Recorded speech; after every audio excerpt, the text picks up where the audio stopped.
Hello, bienvenue dans ce live depuis mon œuf. J'espère que vous allez bien. Mettez-moi un petit hashtag replay pour ceux qui regardent en replay, comme ça je sais qui se connecte à l'énergie de ce live. Et on va commencer, donc aujourd'hui je vais répondre à une question. Comment prendre la bonne décision? Comment savoir que c'est la bonne décision ou pas?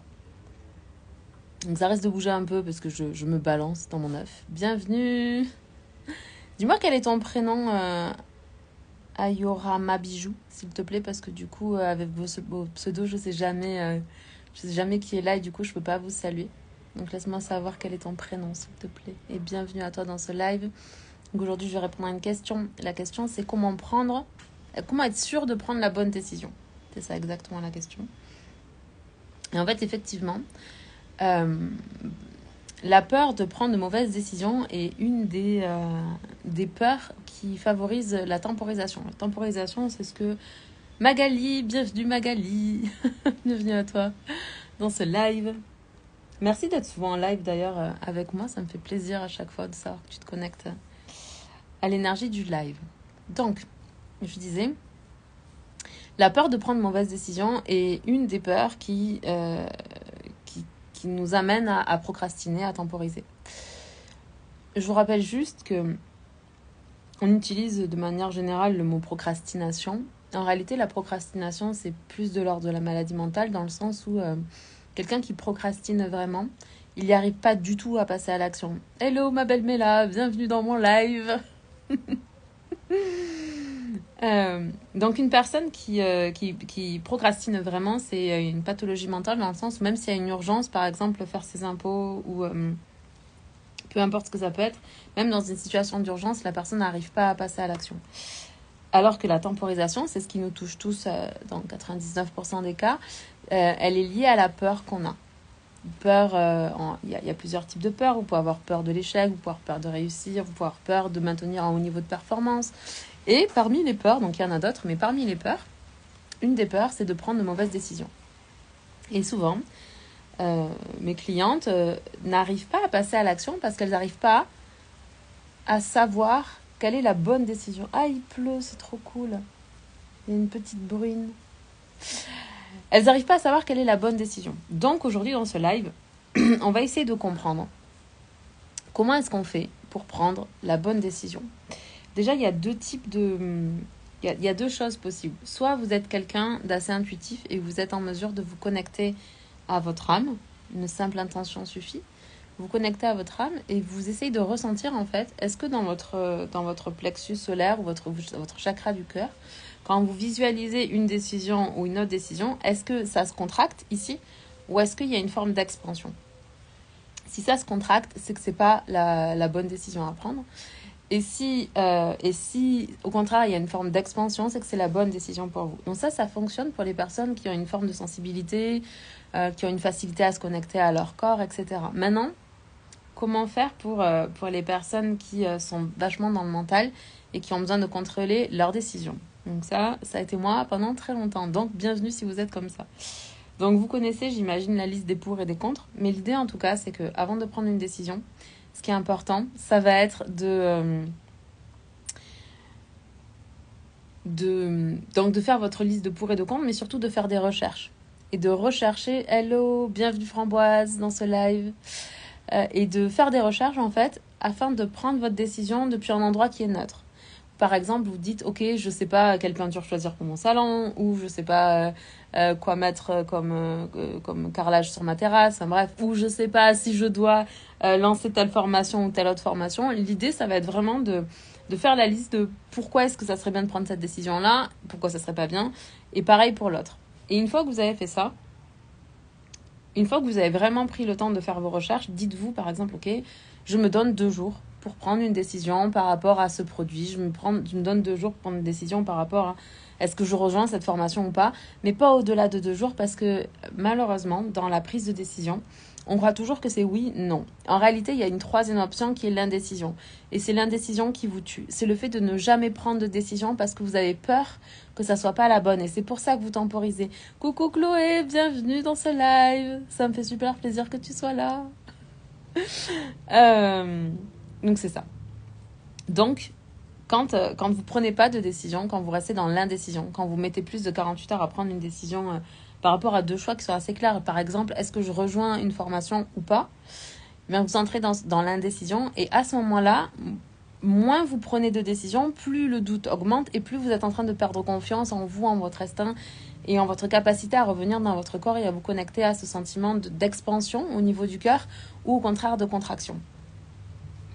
Donc, vous pouvez commencer aussi, même si vous êtes une personne qui est très mentale, comme ça a été, c'est toujours mon cas, c'est juste que j'arrive aussi à accéder à mon corps. Ça n'a pas été évident de connecter ma tête et mon corps. Alors, tant mieux pour vous si c'est le cas. Hello, bienvenue dans ce live.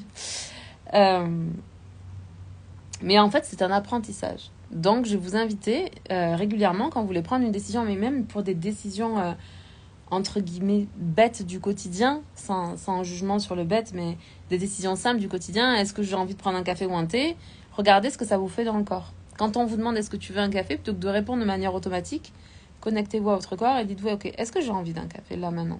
Et essayez de sentir ce que votre corps il veut vous transmettre en termes de message. Parce que honnêtement, votre corps il vous mentira jamais sur ce qui est bon pour vous. Maintenant, une fois que vous avez pris une décision, ce qui va faire que c'est la meilleure décision de votre vie, c'est le fait de choisir que quoi qu'il se passe, ce sera la meilleure décision de votre vie. Par exemple, si vous vous mettez en couple, ok, et que au départ vous faites un choix, vous décidez de vous mettre en couple avec quelqu'un. Une fois que vous avez pris cette décision, c'est pas le moment de revenir en arrière et de vous dire est-ce que c'est la bonne décision, est-ce que c'est pas la bonne décision, est-ce que lui ça aurait pas été mieux ou elle ça aurait pas été mieux, ou je sais pas, les questions que vous pouvez vous poser, mais l'idée c'est de vous dire non, en fait j'ai pris cette décision. Au moment où je l'ai pris, c'était la meilleure décision parce que je me suis connectée à mon âme et j'ai senti cette expansion dans mon cœur, où j'ai senti cette contraction et j'ai décidé de rompre la relation. C'est pareil quand vous essayez de rompre. Mais l'idée, en fait, c'est qu'une fois que vous avez pris une décision, la seule chose que vous avez à faire, c'est de faire en sorte que ce soit la meilleure décision de votre vie et d'aligner toutes les actions nécessaires et appropriées en direction de la décision que vous avez prise. Par exemple, si vous décidez de vous lancer en tant qu'entrepreneur, une fois que vous vous êtes lancé, l'objectif, c'est pas de remettre en question si c'était une bonne décision ou une mauvaise décision. Si c'était une décision consciente que vous avez prise et que vous vous êtes dit, ok, c'est vraiment ça que j'ai envie de faire. Quand je pense à ça, je ressens une expansion, ça m'apporte de la joie, ça m'apporte du plaisir. Bien sûr que j'ai peur. La peur, ça fait partie du game, en fait. On peut pas vivre sans. Coucou Françoise. Ah bah je suis désolée, j'espère que le live marche bien, parce que je vois que pour Framboise, ça coupe. Ok. On va voir ça. J'espère que l'enregistrement au moins sera propre. Donc je disais quoi? J'ai été coupée dans mon flow.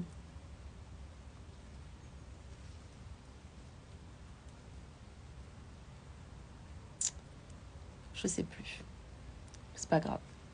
Le message pour aujourd'hui, c'était de vous inviter à vous connecter à votre corps pour prendre les décisions et de ressentir, ok, est-ce que ça contracte ici?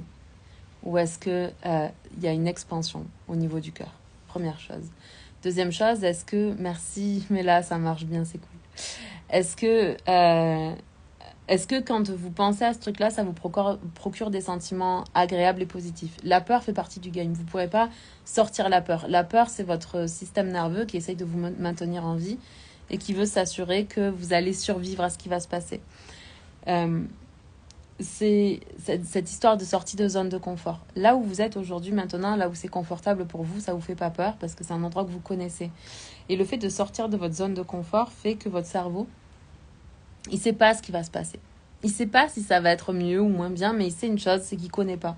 Et la peur de l'inconnu, du coup, c'est ce qui fait qu'il va déclencher chez vous un sentiment de peur pour vous permettre de reculer et de revenir en fait dans votre zone de confort. Sauf que c'est pas dans votre zone de confort que vous allez connecter à votre pur potentiel.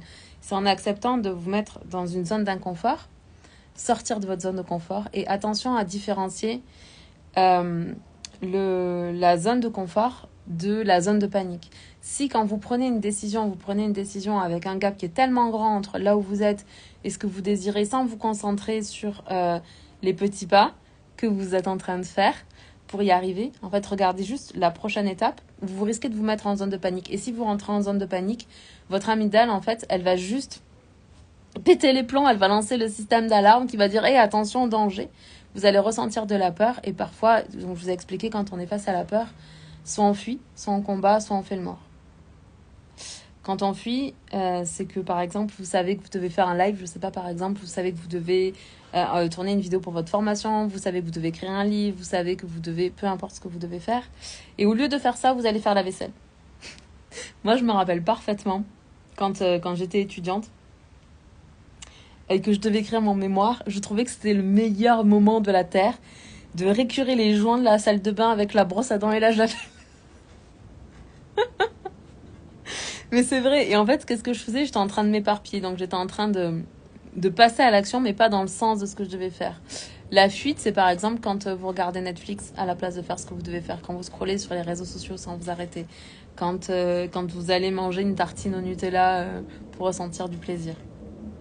Le blocage, c'est quand vous faites de la procrastination potentiellement. Vous pouvez être vraiment dans ce truc de je suis complètement figée, je sais pas quelle décision prendre, je prends pas de décision et du coup, moins je prends de décisions et plus je suis bloquée. Moins je prends de décisions et plus j'ai du doute. Moins je prends de décisions, moins j'ai confiance en moi. Moins je prends de décisions, plus mon estime de moi elle chute. Moins je prends de décisions, moins j'ai d'amour pour moi. Moins je prends de décisions, moins j'ai une bonne image de moi.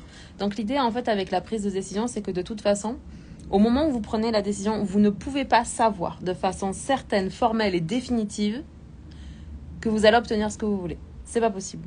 Ce qui va vous permettre en fait de vous réaliser pleinement, ça va être d'avancer étape par étape et d'ajuster. On appelle ça l'itération, c'est-à-dire vous faites une action, vous recevez un feedback dans le monde externe. Par exemple, vous faites un live et vous avez des retours, bah ça c'est un feedback. Et ça vous permet de naviguer en fait à savoir, ok, est-ce que je me rapproche de mon objectif ou est-ce que je m'en éloigne? Est-ce que dans cette action que je viens de faire, est-ce qu'elle était alignée? Est-ce qu'elle m'a donné les résultats que je voulais ou pas? Et comment est-ce que je fais en sorte de me rapprocher de mon objectif?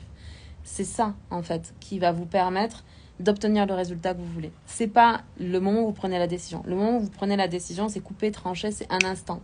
Et après, toutes vos actions doivent être alignées avec ce que vous avez décidé. Est-ce que ça va être facile? Pas toujours. Enfin, ça va être facile, mais c'est pas pour autant que c'est simple. Devenir entrepreneur, c'est pas si facile que ça, mais c'est pas non plus super complexe. Ça dépend de comment est-ce que vous voyez les actions que vous êtes en train de mettre en place.